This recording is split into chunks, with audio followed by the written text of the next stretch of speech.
There's nothing I can do about We it. have to get rid of it. Can't do that. Well, I can't do anything but look at it since he installed it.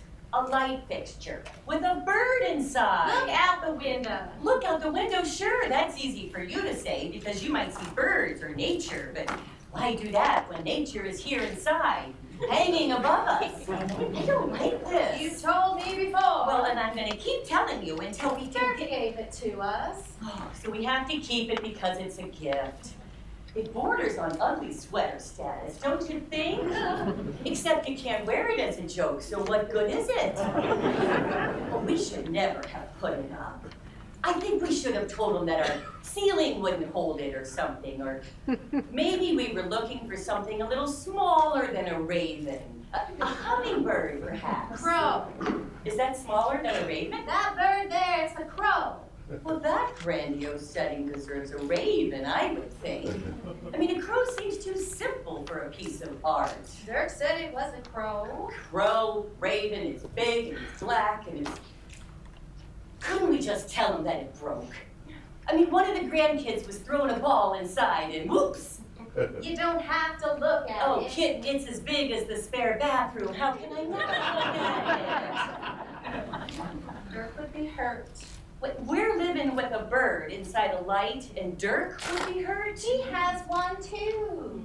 Dirk is trying to be creative again. We should be supportive of that. Well, maybe he should be more creative at home. He paints too, you know. A painting would be nice. We could ask him outright for that, and he'd go to the store tomorrow and buy a big canvas and paint a nice big bird. True. He does enjoy the big canvas and those solitary figures of wildlife. But that would still be okay, right? A Dice and slice. That'll take your mind off it. He's gonna take my mind off of it. It goes nowhere.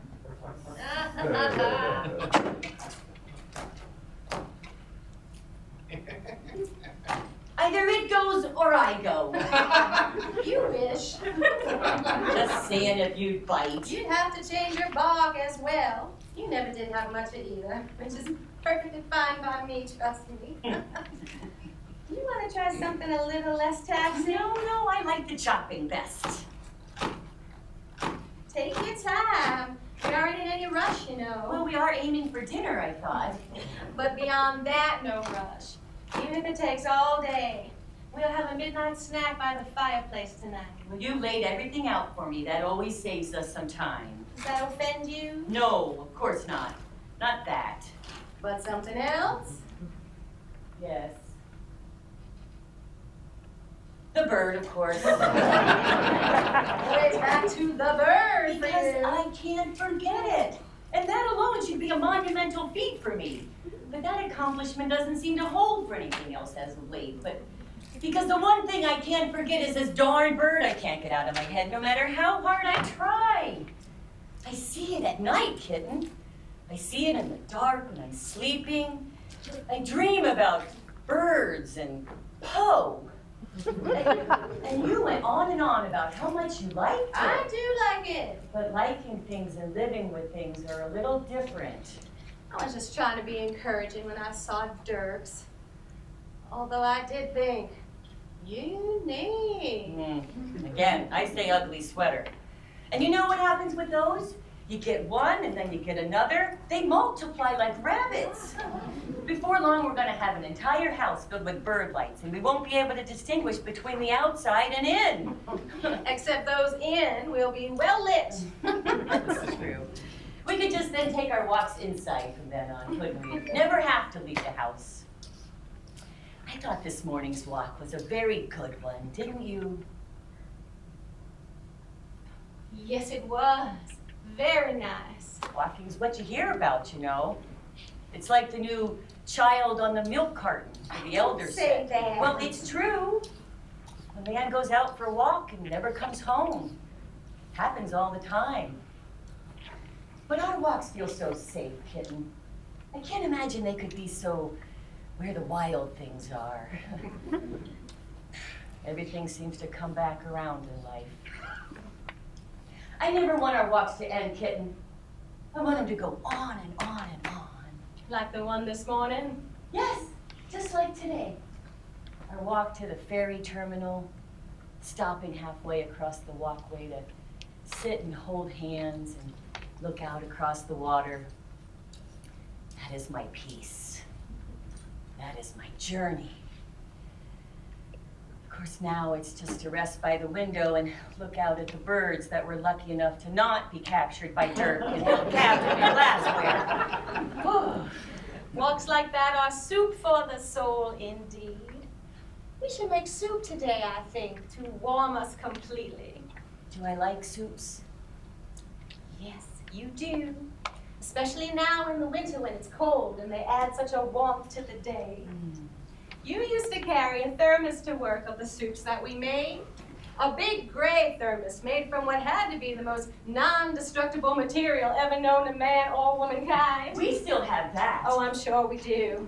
That's something I wouldn't have given away for sentiment and you for economics. May have surprised you and suddenly wanted to get rid of it. You get rid of anything? I could leave this house for 20 years, and when I return, I would find the exact same house that I left, all intact. It would be a safe house indeed, this house of yours.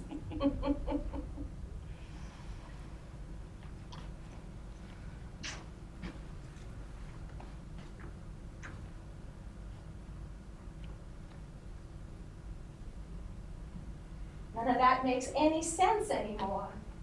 Building a safe house, a safe environment. For what purpose? Damn that bird.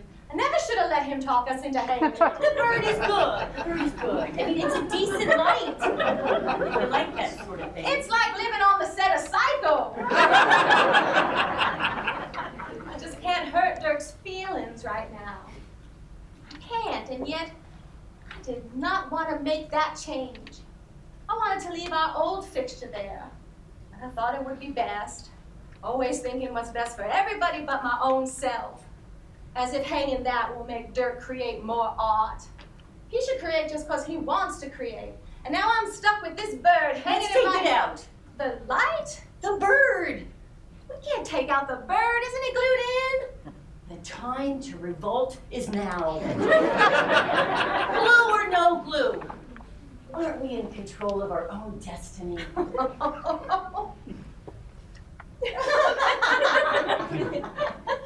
Oh, I love hearing your laugh. It's the one thing I think I can remember from the very beginning of time. Our time. And I can't say that about everything. Like our walk this morning.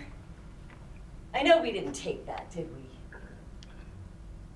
But it was such a good memory for me to have. For us both, dear heart. For us both. I remember you taking my hand as we made our way up the causeway. Both of us admiring how beautiful that structure was. All windows with an unobstructed view of the sound and beyond. At first it was gray and we both thought, perhaps this is what heaven would feel like. A sense of floating and being at one with our surroundings. And we paused and both sat down to try and keep that moment for as long as we could. A young father and his son broke that mood a little by running up trying to be the first on the ferry for the first crossing of the day. But nothing was more important in that time and in that moment than to just sit with you and hold your hand and feel your pulse through my fingers. It's just one moment, just one bit of one day. And that's all any of them are. This one, that one. All just moments to embrace and to participate in and to love. Spokes on a wheel, kid. Spokes on a wheel. So are you ready? For what? Oh, well, we seem to have a bird that needs removing. You're set on this little operation? Oh, yes, very much. And you? I'm all ready. I'll get the instruments together for the procedure, Doctor. What do you think? Spatula? What are we going to do with that? Flip it to death? It's not a pancake. Okay, I'll find the biggest knife that we have. That's more like it. And we're gonna need a plastic baggie to dispose of the body. What will we tell Dirk? That it flew away when we went to change the bulb. Besides, sometimes things don't return from their journey. We'll just play it cool when he asks. You seem rather calm about this crime spree of yours. What's not to be calm about? It's just one little crime. I don't think it qualifies as a spree. Yet. But if it does this thing, it will have all started right here, in this very kitchen. With that little Crow, my dear. Just a pesky crow.